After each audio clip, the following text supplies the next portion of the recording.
بسم الله الرحمن الرحيم رب اشرح لي صدري ويسر لي أمري واحلل عقدة من لساني يفقهوا قولي ربي زدني علما ربي زدني علما ربي زدني علما اللهم فقهني في الدين اللهم فقهني في الدين اللهم فقهني في الدين اللهم إني أسألك علما نافعا وعملا متقبلا ورزقا طيبا اللهم إني أعوذ بك من علم لا ينفع ومن قلب لا يخشع ومن نفس لا تشبع ومن دعوة لا يستجاب لها اللهم أرنا الحق حقا وارزقنا اتباعه وأرنا الباطل باطلا وارزقنا اجتنابه اللهم اجعل القرآن ربيع قلبي ونور صدري وجلاء حزني وذهاب همي وغمي اللهم إني أسألك علما نافعا وعملا متقبلا ورزقا طيبا ربي زدني علما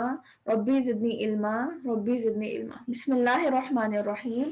السلام علیکم ورحمۃ اللہ وبرکاتہ۔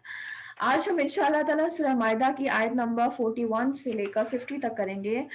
اور ان تمام آیات کا جو میجر لب لباب ہے، جو میجر موضوع ہے، وہ ہے کہ قرآن کے مطابق اپنے لائف سٹائل کو ڈھالنے کا ایک وتیرہ اور اس پر لازم کر دینا کہ انسان اپنے آپ کو لازم کر دے کہ اس نے ہر حال میں اپنا جو لائف سٹائل ہے وہ قرآن کے مطابق ہر حال میں ڈھالنا ہے۔ اور پھر اللہ تعالیٰ نے سابقہ کتابوں اور ان کی حامل امتوں کا ذکر کیا ان آیات کے اندر۔ تو انشاءاللہ تعالیٰ ہم ان آیات کو پڑھیں گے، بہت ہی زیادہ خوبصورت بیان ہے، اور اسپیشلی ان کے اندر ہمارے لیے بہت سارے حاصل نکل رہے ہیں جو آپ کہہ لیں کہ اپنی اصلاح کی طرف انسان کو راغب کر رہے ہیں کہ انسان کو اپنی اصلاح کس طرح سے کرنی ہے، اپنی اصلاح کا جو طریقہ ہے وہ کس طرح سے اڈاپٹ کرنا ہے۔ نارملی جس طرح ہم نے پچھلی آیات پڑھی، پچھلی آیات کے اندر معاشرے کے اندر کس طرح سے انسان نے کردار ادا کرنا ہے، پھر وہ حسد، پھر ہم نے پڑھا بکس پڑھا، پھر بکس پیدا ہونے کی کیا کیا وجوہات تھیں جن کے اندر ہم نے ڈفرینٹ صورتیں ڈسکس کی کہ انسان ان کو دل میں لیے بیٹھے رہے، یا انسان ان کو کانسٹنٹلی ریمائنڈ کراتا رہے، یا بچوں کے سامنے بار بار برائیوں کا ذکر کرتا رہے، پھر وہ معاشرے کی برائیاں ہوں، پھر وہ برادری کی لوگوں کی برائیاں ہوں، یا کوئی بھی انسان کی جس پر اس کو غصہ اور ان کی برائیوں کو کانسٹنٹلی ڈسکس کر رہا ہے فیملی کے اندر، تو جس سے ماحول خراب ہوتا ہے اور سوسائٹی کے اندر ایک فینومینل چینج اس طرح سے آتا ہے کہ دلوں کے اندر صرف گندگی ہوتی ہے، دل میلے ہوتے ہیں، مگر بظاہر جو چہرہ ہوتا ہے وہی شو کر رہا ہوتا ہے کہ ہم اس انسان کے بہت محسن ہیں۔ تو اس پوری سٹوری کا جو لب لباب تھا یا کنکلوژن تھا وہ یہ تھا کہ سوشلی انسانوں کس طرح سے ریاکٹ کرنا ہے، جب انسان ایک سوسائٹی کے اندر ہے تو کس طرح سے انسان کو رہنا ہے۔ آج جو ہم آیات پڑھنے جا رہے ہیں اس کے اندر صرف اور صرف سیلف انالیسس ہے، میں خود، میری اپنی ذات اور میری اپنی ذات کے ارد گرد آیتیں گھوم رہی ہیں کہ میں کس طرح سے اس کتاب کو لے رہی ہوں، کس طرح یہ کتاب مجھے بدل رہی ہے، کس طرح مجھے اس کتاب پہ جمنا ہے، کس طرح مجھے حق پر قائم رہنا ہے، کس طرح مجھے باطل کو نگیٹ کرنا ہے۔ پھر حق پر قائم رہنے کے لیے بہت سارے آبسٹیکلز آتے ہیں، بہت سارے بیریئرز آتے ہیں، بہت ساری مشکلات آتی ہیں۔ اس میں سب سے بڑی مشکل انسان کا اپنا نفس ہوتا ہے، جو ڈیفینیٹلی بہت بہت بڑا ایک وار ہے۔ اور یقین کریں جب انسان بعض اوقات پڑھتا ہے کہ بھئی نفس جو ہے وہ سب سے بڑا دشمن ہے، نفس کے خلاف جہاد اکبر ہے، تو انسان کو باتیں سمجھ نہیں آتی۔ لیکن اس سٹیج کے اندر آ کر کے جب ہم قرآن کو پڑھنے لگ گئے ہیں اور اب ہم آپ کہہ لیں کہ ایک پیک پر پہنچ چکے ہیں، جیسے پہاڑ ہے نا، پہاڑ کی ایک پیک ہے چڑھائی اور اس کے بعد ایک ڈھلوان ہے۔ اب آپ اس طرح سے اس سٹیج پہ میں اور آپ کھڑے ہوئے کہ ہم ایک پیک کے اوپر کھڑے ہوئے کہ جہاں پر اگر ہم ادھر بھی گئے تو ہم گر گئے، ادھر بھی گئے تو گر گئے، ہاں جمے رہے تو ہم باقی اس سفر کو رکھ سکتے ہیں۔ تو اس کے اندر سب سے بڑی آر نفس کی ہوتی ہے، سب سے بڑا آبسٹیکل، سب سے بڑا بیریئر انسان کا اپنا نفس ہے۔ اس کے بعد پھر لوگ ہیں، اس کے بعد معاشرہ ہے، اس کے بعد جو ٹرینڈز ہیں معاشرے کے وہ ہیں، معاشرے کی جو ٹرینڈ سیٹنگ سوسائٹی ہے وہ ایک بہت بڑا دجال ہے، بہت بڑا فتنہ ہے۔ تو لہٰذا ان سب کو کس طرح سے ٹیکل کرنا ہے اللہ تعالیٰ نے ہمیں ان آیات میں سکھایا ہے، گویا کہ یہ پوری آیات میرے اور آپ کے ارد گرد گھوم رہی ہیں۔ اگر ان آیات کے اینڈ پہ ہم اپنا سیلف انالیسس کرنے میں کامیاب ہو جاتے ہیں کہ مجھے کس طرح حق پر جمنا ہے، تو انشاءاللہ یہ آیات ہمارے دل کے لیے ایک بہت بڑا نور کا سبب بنیں گی۔ تو انشاءاللہ تعالیٰ ہم نے آج یہ پڑھنا ہے سب کچھ۔ اللہ تعالیٰ ہمارے دلوں کو روشن فرمائے، ہمارے دلوں کے جو بند تالے ہیں ان کو کھولے، تاکہ قرآن کی آیات ہمارے دلوں کو روشن اور نور مہیا کرنے کا سبب بنے۔ کیا ہے؟ بسم اللہ الرحمن الرحیم، اے رسول صلی اللہ علیہ وآلہ وسلم آپ ان لوگوں کے پیچھے نہ پڑیے. یہ میں آیت نمبر 41 پڑھ رہی ہوں. اے رسول صلی اللہ علیہ وآلہ وسلم آپ ان لوگوں کے پیچھے نہ پڑیے جو کفر میں سبقت کر رہے ہیں، خواہ وہ ان منافقین میں سے ہوں جو زبانی تو ایمان کا دعویٰ کرتے ہیں لیکن حقیقتاً ان کے دل با ایمان نہیں، اور یہودیوں میں سے کچھ لوگ ایسے ہیں جو غلط باتیں سننے کی عادی ہیں اور ان لوگوں کے جاسوس ہیں جو اب تک آپ کے پاس نہیں آئے.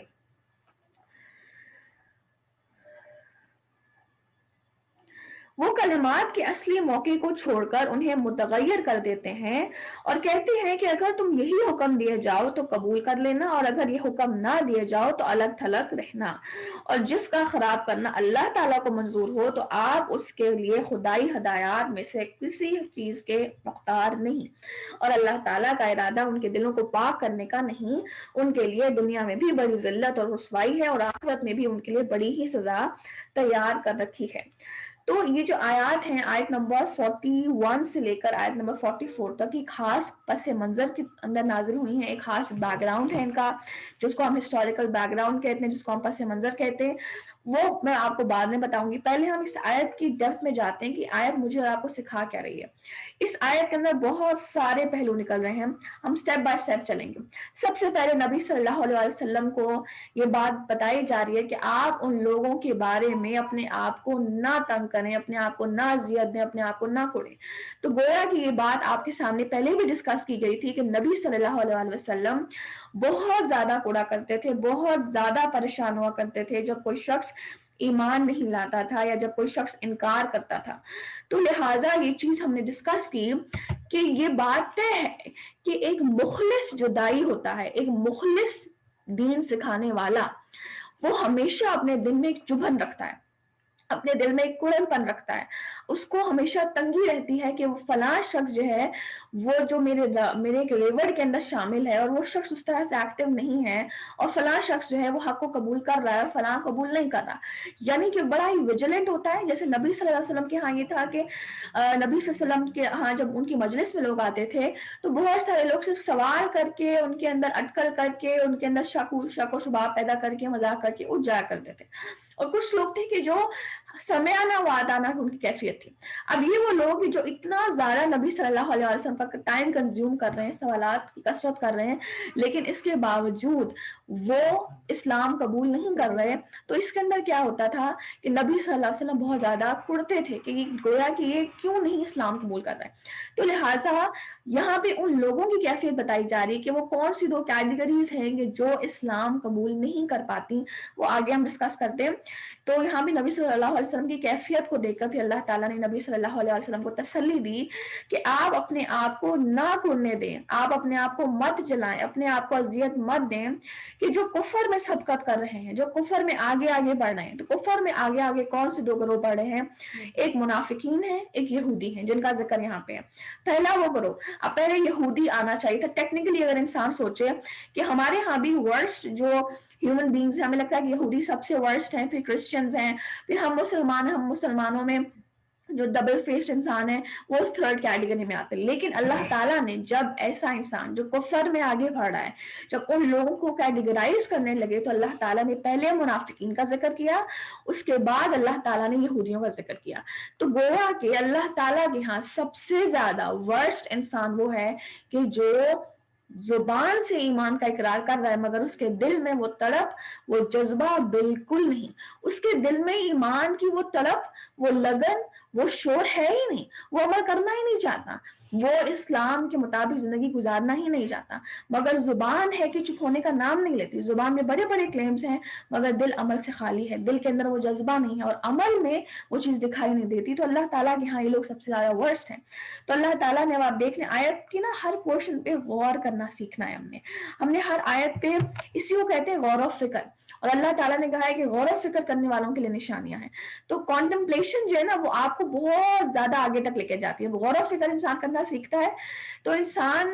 بہت زیادہ قرآن سے دوستی کر لیتا ہے. اب آپ دیکھیں کہ اللہ تعالیٰ نے جب گروہوں کا ذکر کیا کہ وہ کون سے لوگ ہیں کہ جو کفر میں سبقت کر رہے ہیں، تو پہلے گروہ کا جس کا ذکر آ رہا ہے منافقین کا. خواہ وہ ان منافقین میں سے ہیں، وہ لوگ آپ صلی اللہ علیہ وسلم اپنے آپ کو ان لوگوں کے پیچھے نہ کرنے دیں جو کفر میں سبقت کر رہے ہیں.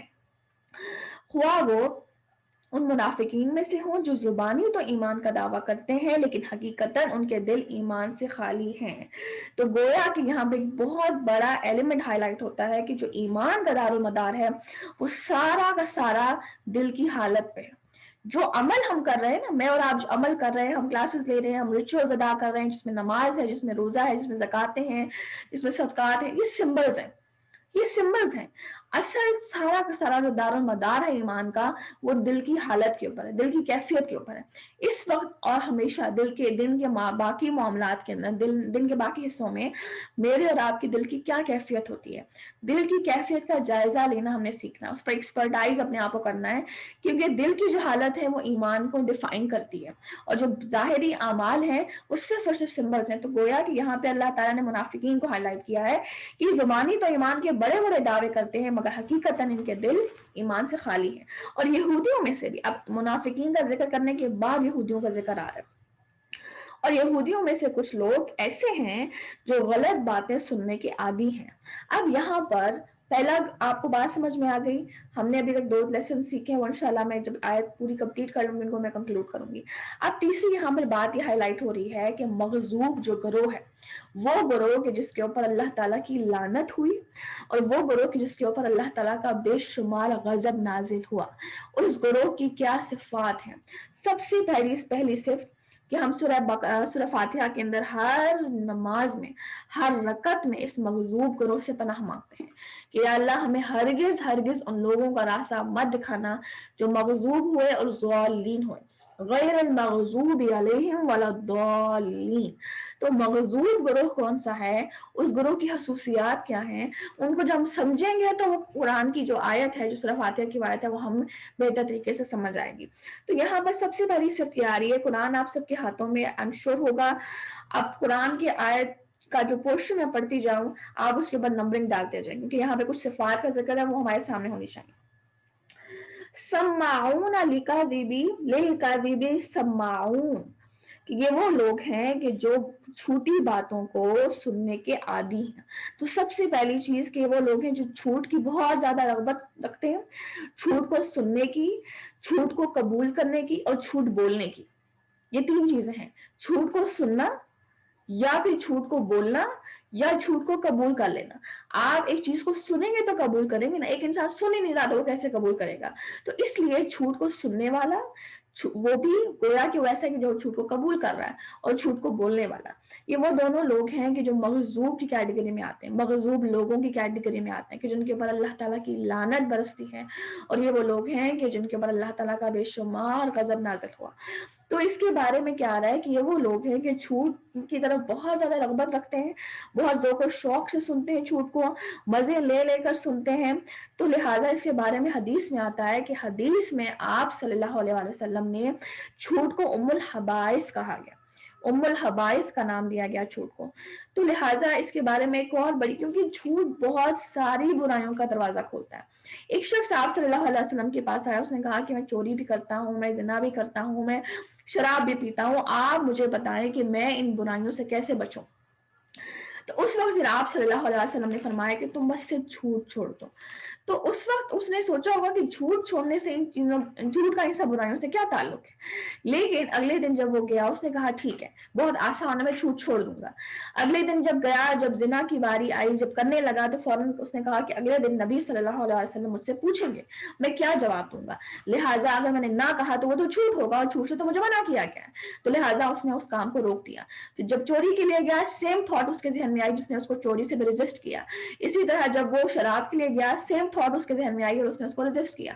گویا کہ جھوٹ انسان کے لیے بہت ساری برائیوں کا دروازہ کھول دیتی ہے۔ اور جھوٹ کی عادت کیسے پڑتی ہے؟ چھوٹے چھوٹے لیول سے، بالکل انیشل سٹارٹ ہوتا ہے، انسان چھوٹی چھوٹی چیزوں بھی جھوٹ بولتا ہے۔ قسم سے میں نے یہ دیکھا، ابھی 10 منٹ پہلے آئے ہوں، ابھی آپ گھر، اور ہم اتنا ہنس رہے ہوتے ہیں کہ ابھی آپ جو ہے وہ گھر میں بیٹھے اور آپ کہہ رہے نہیں میں راستے میں ہوں یا میں نکل چکا ہوں۔ یہ چھوٹی چھوٹی چیزیں ہیں جس کے اوپر اب دیکھیں کہ اکثر یہ ہوتا ہے کہ میں خود بھی آبزرو کرتی ہوں، ہمیں سے ہر ایک وٹنس ہے کہ ہم اکثر اوقات یہ ہوتا ہے کہ ہم گھر میں موجود ہوتے ہیں اور ہم کہتے ہیں، ہمیں کوئی فون کرتا ہے، ہمیں کہتا ہے کہ آپ نکلے ہیں، تو ہم کہتے ہیں نہیں بس میں نکلنے لگا ہوں، نہیں بس نکلنے لگا ہوں، تو چلے پھر بھی ویلڈ پوائنٹ بنتا ہے، بس میں نکل گیا ہوں، میں راستے میں ہوں۔ اب کیا ہوتا ہے وہ بندہ اس کو جھوٹ بول کے دھوکہ دے رہا ہے، وہ خود بھی ہنس رہا ہے اور ارد گرد بیٹھے ہوئے خوش ہو کے ہنس رہے ہیں کہ بھائی کتنا بہترین بندہ ہے کہ جس کو ویجیلنٹلی جواب دینا آتا ہے، بڑی حاضر دماغی سے جھوٹ بول رہا ہے۔ تو یہ وہ چیزیں ہیں کہ جو انسان کو لیے بہت ساری برائیوں کا دروازہ کھولتی ہیں، اور سب سے پہلی چیز کہ جھوٹ جو ہوتا ہے وہ انسان کے دل کو سخت کر دیتا ہے، جھوٹ انسان کے دل کو سخت کر دیتا ہے، اور جب دل سخت ہوتا ہے تو دل کے اندر جو بھلائی کو ایکسپٹ کرنے کی جو ایک طاقت ہے وہ نکلنے لگتی ہے۔ اور اس کے بارے میں حدیث میں آتا ہے کہ آپ صلی اللہ علیہ وسلم نے فرمایا کہ جھوٹ سے بچو، کیونکہ جھوٹ برائی کی طرف لے جاتا ہے اور برائی جہنم کی طرف لے جاتی ہے، اور آدمی جھوٹ بولتا رہتا ہے یہاں تک کہ اس کا نام جھوٹوں میں لکھ دیا جاتا ہے، کاذبین میں لکھ دیا جاتا ہے، جھوٹ بولنے والوں میں لکھ دیا جاتا ہے۔ اسی لیے ہم اللہ تعالیٰ سے دعا کرتے ہیں کہ اللہم انی اعوذ بک من الکذب، بڑی پیاری دعا ہے، ڈیٹیل میں دعا یہ، اللہم انی اعوذ بک من ان اشرک بک شیئا وانا اعلم به تبت عنه وتبرأت من الکفر والشرک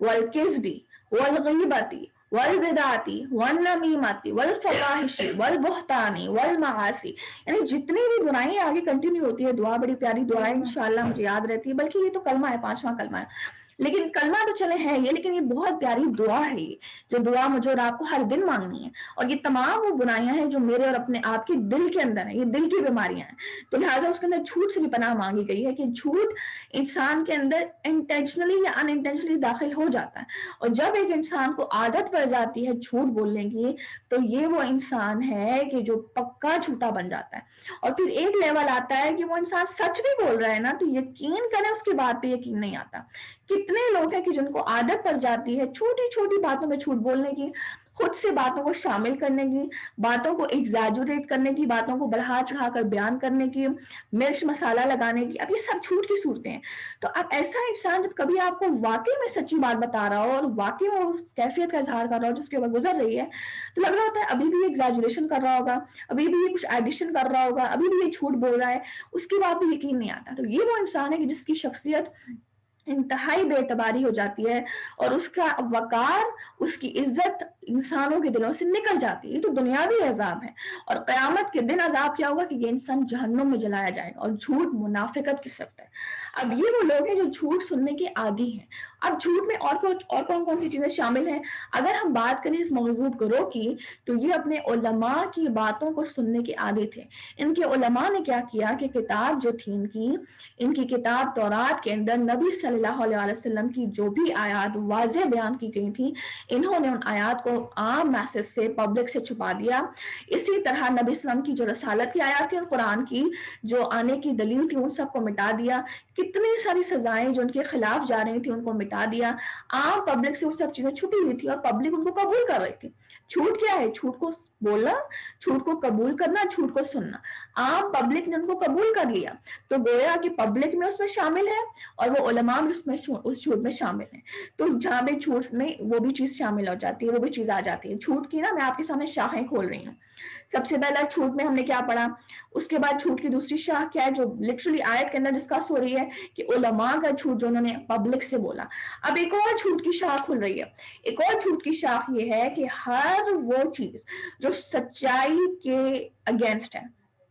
جو سچائی کو نگیٹ کر رہی ہے، وہ جھوٹ میں آئے گی۔ اس کے اندر جھوٹا مذاق آ جاتا ہے، اس کے اندر غیبت آ جائے گی، اس میں تہمت آئے گی، اس میں افسانے آئیں گے، اس میں سیریلز آئیں گے، اس میں لمبے لمبے سیریلز، 2 سال، 7 سال، 12 ماہ کی سیریلز، اور یقین کریں کہ اندر ہم بیٹھے رہتے ہیں اور ہم پورا دن یا دن کا میکسیمم حصہ ان سیریلز کو دیکھنے میں لگ جاتا ہے، اور انسان کا کتنا وقت برباد ہوتا ہے۔ پھر اسی طرح یہ ڈرامے، اور اسی طرح پھر یعنی کہ ان تمام چیزوں کی جو فاؤنڈیشن ہے، ان تمام چیزوں کی جو بنیاد ہے وہ جھوٹ پہ ہے۔ تو ہر وہ چیز کہ جو مبنی ہے جھوٹ کے اوپر، ان چیزوں میں رغبت اختیار کرنا، ان کو ذوق و شوق سے سننا، مزے میں لے کر سننا، وہ چیز جھوٹ کے اندر آئے گی۔ اور یہاں پہ اللہ تعالیٰ نے مغضوب قوم کی عادت کیا بتائی کہ جھوٹ کو سننے کی عادی ہیں۔ اب ہم میں سے کتنے لوگ ہیں جو غیبت کو سننے کے عادی ہیں، اور ایک وقت آ چکا ہے کہ ہمیں غیبت سنتے ہوئے ہمارے دلوں کو چبھن نہیں ہوتی، ہمیں تنگی نہیں آتی، بلکہ ہم اس میں مزے لے رہے ہوتے ہیں۔ اور اسی طرح ڈفرینٹ چیزیں ہیں جن کا میں نے آپ کے سامنے ذکر کیا، جھوٹا مذاق ہے، ہمیں تو پہچان بھی نہیں ہو رہی ہوتی کہ بھئی یہ جو بات کی جا رہی ہے یہ صحیح بھی ہے یا غلط ہے۔ تو گویا کہ یہاں پہ ایک بہت بڑا ایلیمنٹ ذکر کیا جا رہا ہے. سب سے پہلے اللہ تعالیٰ نے جب برائیوں کو لسٹ آؤٹ کرنا اللہ تعالیٰ شروع ہوئے ہیں تو سب سے پہلے اللہ تعالیٰ نے جس چیز کو مینشن کیا ہے وہ جھوٹ, کہ یہ لوگ جھوٹ بولنے کے عادی ہو چکے ہیں, غلط باتیں سننے کی عادی ہو چکے ہیں, اور ان کو قبول کرتے ہیں اور ان کو بولتے ہیں اور ان کو سنتے ہیں. دوسری کیا چیز ہے, اور ان لوگوں کے جاسوس ہیں جو اب تک آپ کے پاس نہیں آئے. دوسری ان کی صفت یہ ہے کہ جاسوسی ان کے اندر بہت زیادہ ہے, فساد ڈالتے ہیں, تو لگاتے ہیں, لوگوں کے عیبوں کو تلاش کرنے کی طرف ان کا رجحان ہوتا ہے اور پھر ان عیبوں کے اوپر سے پردہ اٹھاتے ہیں. گویا کہ فساد ڈلوانا سوسائٹی کے اندر ان کے کردار کے اندر شامل ہے. اور آپ نے دیکھا ہوگا, اگر ہم ہسٹری کی طرف جائیں تھوڑا سا, کیونکہ پھر ہم اپنی طرف آئیں گے نا, تھوڑا سا اگر ہم ہسٹری میں جائیں, بہت دور نہیں, سورہ آل عمران میں ہم پڑھ کے آ چکے ہیں کہ انہوں نے اوس اور خزرج کے درمیان کس طرح سے پھوٹ دلوائی, کہ اوس اور خزرج جو تھے یہ وہ دو گروہ تھے جو اب تو مسلمان ہو چکے تھے, لیکن ہجرت مدینہ سے پہلے یہ دونوں دشمن تھے. نبی صلی اللہ علیہ وسلم نے ان کے درمیان صلح کروائی اسلام کی وجہ سے. جب یہ اسلام لائے ان کے درمیان صلح ہوئی. اب ایک دن اسی طرح تھا کہ دونوں بیٹھے ہوئے تھے, دونوں گروہ اوس اور خزرج. تو کیا ہوا کہ ایک یہودی پاس سے گزرا اور اس نے دیکھا کہ یہ وہ دو گروہ جو ایک دور میں ایک دوسرے کے دشمن تھے, آج یہ دونوں ایک دوسرے کے ساتھ بیٹھے ہوئے ہیں, تو ان کے درمیان پھوٹ ڈلوانی چاہیے. اس نے نوجوان کی ذمہ داری لگا دی کہ تم نے ان کے درمیان میں پھوٹ ڈلوانی ہے. جو ان کے درمیان جنگ ہوئی تھی ہجرت سے پہلے, اس جنگ میں جو انہوں نے ایک دوسرے کے خلاف اشعار پڑھے تھے, ان اشعار کو دوبارہ سے ان کے سامنے ریکال کرو, ان کو دوبارہ سے پڑھو, تاکہ کیا ہو کہ ان کے درمیان پھوٹ ڈلے. اس نے یہی کام کیا, اس نے دوبارہ سے وہ اشعار ان کے درمیان پڑھے اور ان کے جذبات دوبارہ سے آپ کہہ لیں کہ ری تازہ ہو گئے. اور پھر اس کے بعد کیا ہوا کہ قریب تھا کہ ایک دوسرے کو قتل کر دیتے, اور پھر نبی صلی اللہ علیہ وسلم نے ان کو ڈانٹا اور نبی صلی اللہ علیہ وسلم نے ان کی اصلاح فرمائی اور ان کو روکا اس بات سے کہ ان کی پیروی نہ کرنا, ان کی باتوں میں نہ آنا. تو فساد بہت زیادہ ڈلواتے ہیں, اور ہماری سوسائٹی کے اندر یہ چیز بہت زیادہ عام ہے کہ غیبت کے ذریعے, تہمت کے ذریعے ایک گھر کی بات سنی کسی انسان کے بارے میں, اس کو اس انسان کے پاس جا کر ایز اٹ از اس بات کو بیان کرنا, یہ بھی چیز جو ہے وہ فساد کے اندر آتی ہے. ہر وہ عمل کہ جس کے ذریعے سے انسان کسی دوسرے انسان کے دل میں کسی انسان کی برائی کو انکلکیٹ کرتا ہے, وہ کیا ہے, وہ فساد ڈالنا ہے. ہم نے پچھلے لیکچر میں ڈسکس کیا, میرے دل میں کسی انسان کے لیے کوئی برائی آ گئی یا مجھے کسی انسان کی کوئی بات بری لگی, میں اس کو یا تو دل میں دبا لوں یا تو میں اس کو ڈسکس کروں. جب میں نے اس کو بے شک اپنے گھر میں کسی بھی ممبر سے ڈسکس کر دیا, گویا کہ میں نے وہ بیج بو دیا اس انسان کے دل میں, ایک امیج اس انسان کا خراب کر دیا اس کے دل میں. تو لہٰذا اس چیز سے انسان تبھی بچ سکتا ہے جب آپ بالکل اس بات سے بائیک آؤٹ کر دیں کہ میں نے کسی انسان کے بارے میں کوئی بات جو میرے دل میں چل رہی ہے اس وقت وہ ڈسکس نہیں کریں. اللہ تعالیٰ سے ڈسکس کریں, اللہ تعالیٰ کے ساتھ اس معاملے کو حل کریں, اور دل میں اللہ تعالیٰ سے دعا کریں کہ اللہ میرے دل کو اس انسان کی برائی سے صاف کر دے اور انسان کی اصلاح فرما. جو میں نے آپ کو دعا کا طریقہ بتایا تھا, ذکر کریں یا کوئی بھی طریقہ اڈاپٹ کریں, لیکن کبھی بھی اس انسان کی برائی کسی انسان کے سامنے بیان مت کریں, کیونکہ یوں کیا ہوتا ہے کہ انسان پھر فساد کو کریٹ کرنے کے زمرے میں آ جاتا ہے, اور یہ وہ صفت ہے جو مغضوب قوم کی علامت ہے. تیسری صفت ان کے اندر کیا آ رہی ہے کہ یہ وہ لوگ ہیں کہ جو کلمات کے اصلی موقع کو چھوڑ کر انہیں متغیر کر دیتے ہیں, یعنی کہ قرآن کی جو آیات ہیں ان کے احکامات کو بدل دیتے ہیں. قرآن کے احکامات کو بدل دینا, قرآن کا جو حکم ہے اس کو بدل دینا یا اس کو چھپا دینا. اور ہم نے ایک اور چیز کے بڑی امپورٹنٹ پڑھی تھی کہ جب ہم تجوید صحیح سے نہیں پڑھتے قرآن کی,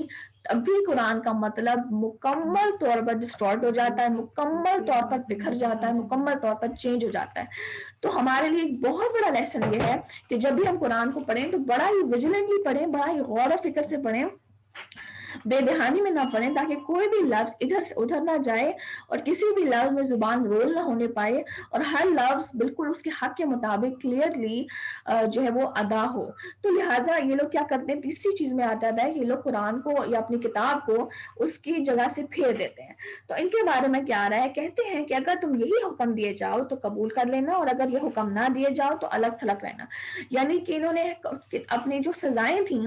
جو سزائیں تھی قرآن اپنی کتاب کے اندر تورات کے اندر ان کو بھی بدل لیا تھا کہ ایک طبقے کے اوپر وہ سزا لاگو ہوگی اور ایک طبقے کے اوپر وہ سزا لاگو نہیں ہوگی. موسٹلی کیا ہوتا ہے کہ جو ہائر اسٹیٹا سے بلانگ کرتے تھے لوگ, جو امیر لوگ تھے یہودیوں میں, ان کے اوپر سزائیں لاگو نہیں ہونے دیتے تھے, اور جو لوور اسٹیٹا سے یا لوور کلاس سے بلانگ کرتے تھے لوگ, ان کے اوپر سزائیں بھی لاگو ہوتی تھیں, ان کے اوپر قصاص کا بھی قانون عائد ہوتا تھا, ان کے اوپر رجم کا بھی قانون عائد ہوتا تھا, ان کے اوپر قتل کا بھی قانون عائد ہوتا تھا, اور جو اپر اسٹیٹا سے بلانگ کر رہے ہیں ان کے اوپر کوئی سزائیں لاگو نہیں ہوتی تھیں. گویا کہ ان کی جو شریعت, انہوں نے اپنی شریعت کو پارشل کر دیا تھا, کچھ لوگوں کے اوپر اپلائی کرنا ہے, کچھ لوگوں کے اوپر اپلائی نہیں کرنا. تو یہاں پر اس چیز کا ذکر آ رہا ہے, اور جس کا خراب کرنا اللہ کو منظور ہو تو آپ اس کے لیے خدائی ہدایت میں سے کسی چیز کے مختار ہیں. اب جو شخص تمام کام کر رہا ہے یا کسی بھی چیز میں ان میں سے انوالوڈ ہے, تو وہ یہ انسان ہے کہ جس نے خود یہ ٹھیکہ لے لیا ہے کہ وہ ہدایت کے راستے پر چلنا نہیں چاہتا. تو جو ہدایت پر خود ہی چلنا نہیں چاہتا تو اس کو اللہ تعالیٰ کس طرح ہدایت دے سکتا ہے؟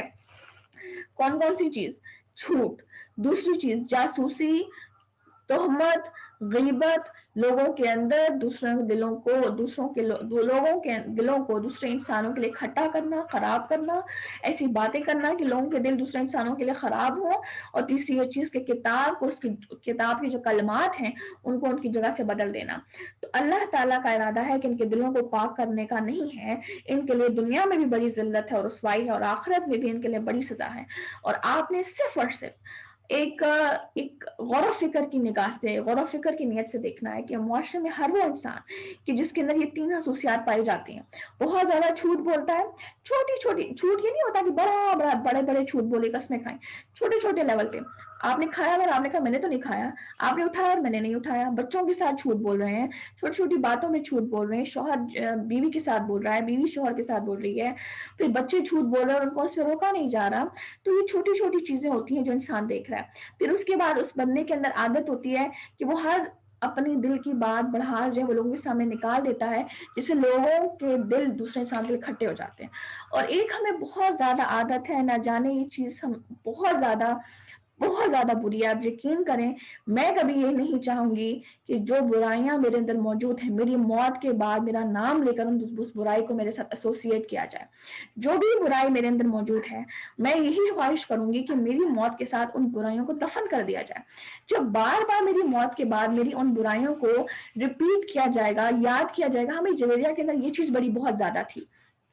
تو وہ چیز انسان کے اوپر ایک وبال کے طور پر ہوتی ہے, انسان کو عذاب پہنچتا ہے اور مردے کو اس چیز سے تکلیف ہوتی ہے. اور یہ چیز بہت زیادہ ایک آپ کہہ لیں کہ آپ ایک کرس بھیج رہے ہیں اس مردے کے اوپر. ہمارے اندر یہ چیز بہت زیادہ ہے کہ ایک انسان اس دنیا سے چلا گیا, اب اس انسان کو بھول جائیں, اس انسان کے لیے مغفرت کی دعائیں کریں, اور باقاعدہ ایک بہت پیاری دعا ہے کہ یا اللہ یہ انسان جو اس دنیا سے چلا گیا اگر تو وہ نیک تھا تو اس کے درجات کو بلند فرما, اور یا اللہ اگر یہ انسان گناہگار تھا تو اس سے درگزر فرما. لیکن ہم اگر بار بار جب بھی کوئی بات ہو اس انسان کے ساتھ ایسوسیٹ کریں, ہم یہ تو فلاں کی طرح کر رہے ہیں, یہ فلاں کی طرح کر رہا ہے, اب اگر تو وہ زندہ ہے تو وہ غیبت ہے, اگر وہ مر گیا ہے تو یہ اس کے لیے اوپر ایک کرس ہے, آپ ایک لعنت کی طرح اس کے لیے ایک برائی ایسوسیٹ کر رہے ہیں. جس چیز سے سختی سے منع کیا گیا ہے ہماری شریعت میں, کسی کی بھی برائی کو اگر وہ فوت ہو چکا ہے اس کو دوبارہ رپیٹ مت کریں, اس کو سب کے سامنے بیان نہ کریں. کوئی انسان کنجوس ہے نا تو میں یہ جو فلاں کے ساتھ فلاں کی طرح کنجوس ہے, کوئی بندہ لڑاکا ہے نا تو یہ فلاں کی طرح لڑاکا ہے, یہ فلاں کو اپنی زندگی سے نکال دیں, اور اس چیز کو نکال دیں کہ ہم نے یہ چیز, میں لٹرلی یہ چیز میں صرف آپ کو نہیں کہہ رہی, میں اپنی ذات کے لیے تربیت کا ایک میں بتا رہی ہوں کہ گویا کہ جو بھی باتیں میری زبان اٹر کر رہی ہوں وہ میرے لیے ہی ہیں, سب سے پہلے وہ مجھ پہ پڑھ رہی ہیں, اس کے بعد پھر سننے والوں کے لیے جاتی ہیں, کہ ہم نے دوسرے انسان کو نہیں کہنا کہ وہ ایسا ہے, وہ ایسا ہے, وہ ایسا ہے. بس اپنے دل میں ایک چیز آپ نے آبزرو کی, ہاں ٹھیک ہے وہ آپ کے لیے عبرت کا سبب ہے, آپ نے اسے عبرت پکڑی, بس کافی ہے. اس کو سوسائٹی میں ڈسکس مت کریں, اس کو اپنے شوہر کے ساتھ, اپنے بچوں کے ساتھ, اپنے گھر میں ڈسکس نہ کریں. آپ دیکھیں گے کہ آپ کا دل ہدایت کو قبول کرنے کے لیے اور کتنا زیادہ پاک ہو جائے گا. اس چیز کے اوپر میں لازمی چاہتی ہوں کہ جب اینڈ پہ فیڈ بیک کا سیشن ہو تو آپ نے بات کرنی ہے جو ٹاپکس ہم ڈسکس کر رہے ہیں. تیسری چیز یہ کہ جو انسان کتاب کو اہمیت نہیں دیتا, کتاب میں ہیر پھیر کرتا ہے, کتاب کے احکامات کو سمجھتا نہیں ہے, کتاب کے احکامات سے جاہل ہے, یہ تین چیزیں جس بھی شخصیت کے اندر کمبائنڈ فارم میں ہیں, یا جو بھی شخص